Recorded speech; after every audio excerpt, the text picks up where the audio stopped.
Okay, this video is the derivative of logarithms. Okay, so in here we're going to start talking about how to take the derivative of logs. And it's really simple. So if I want to find the derivative of a log, then that is 1 over x. Okay, real easy. If I use the chain rule to find the derivative of the log of a function, then that's the derivative of what's inside over the derivative.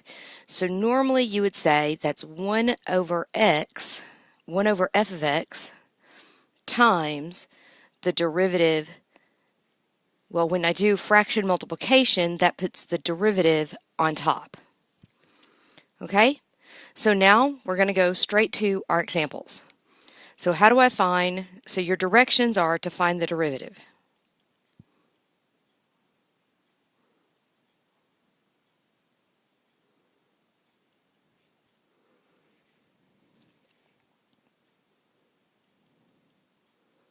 Okay? So f prime of x, your 14 is a tag along, so it's 14 times 1 over x, so that is just 14 over x.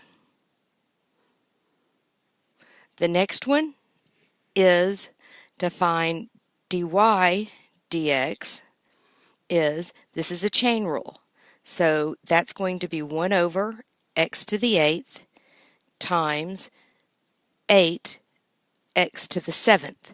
Now, you can simplify this. You can leave it this way. This is a perfectly good way to leave it for me. You can write it as x as 8x to the 7th over x to the 8. That's perfectly good. Or you can simplify it as, so these two are equal. You could also simplify it as 8 over x by simplifying x to the 7th and x to the 8th. Any three of those, all three of these are equal. Any of those are good answers, okay? I typically do not want you to simplify your answers. All right, so let's go on and do some more. If I want to find f prime of x, then this is going to be 1 over 2x plus 3 times 2. So typically you would write this as 2 over 2x plus 3. Okay? For number 4, to find dy dx, the derivative of this first term is using logs. The derivative of the second term is just a normal power rule. All right? So the derivative of the first term, I'm going to rewrite it as, you leave the bottom, you write it in the bottom. Now you take this derivative, so that's 4x minus 1, plus the derivative of 6x is 6, and you're done. Okay, now we get to a word problem.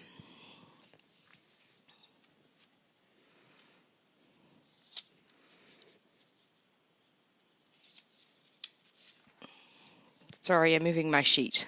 All right, so this is a quotient rule. So for here, we have to use the quotient rule. Okay, so quotient rule is f times g prime equals f prime g plus f g prime, where f is 2500x, so f prime is 2500. And g is the natural log of 11x plus 11. So g prime is going to be 11 over 11 plus 11x plus 11. Okay? I'm sorry, that's not the quotient rule, that's the product rule. So let's undo that, because all of that is wrong. There's this nice little button up at the top that says undo, because your teacher is not had her first cup of coffee yet. Quotient rule. f over g prime. And she's not looking at her notes, she's just trying to do this. Equals f prime g minus f g prime over g squared. So that's f prime is 2500 x. So f prime is 2500. That shouldn't have a prime on it. And g is still going to be the natural log of 11x plus 11. And so g prime is still going to be 11 over 11x plus 11. But how we put it in is going to be different. So if I want to find the marginal revenue, that's going to be r prime of x. So that's going to be 2500 times the natural log of 11x plus 11 minus 2500x times 11 over 11x plus 11. All of that is going to be over the natural log of 11x plus 11 squared. Okay, so that's our function. Now we need, for part B, we need to plug in 100. So we need to find the marginal revenue at 100. And so we're going to plug in 100 into that. So we're going to have 2500 times the natural log of 100 plus 11 minus 2500 times 100 times 11 over 11 times 100 plus 11. All of this is going to go over the natural log of 11 times 100 plus 11 squared. Okay, now I'm going to plug that into my calculator. And guys, when you plug this into your calculator, and I say guys, it's also guys and gals, guys, general guys, this needs to be put into parentheses.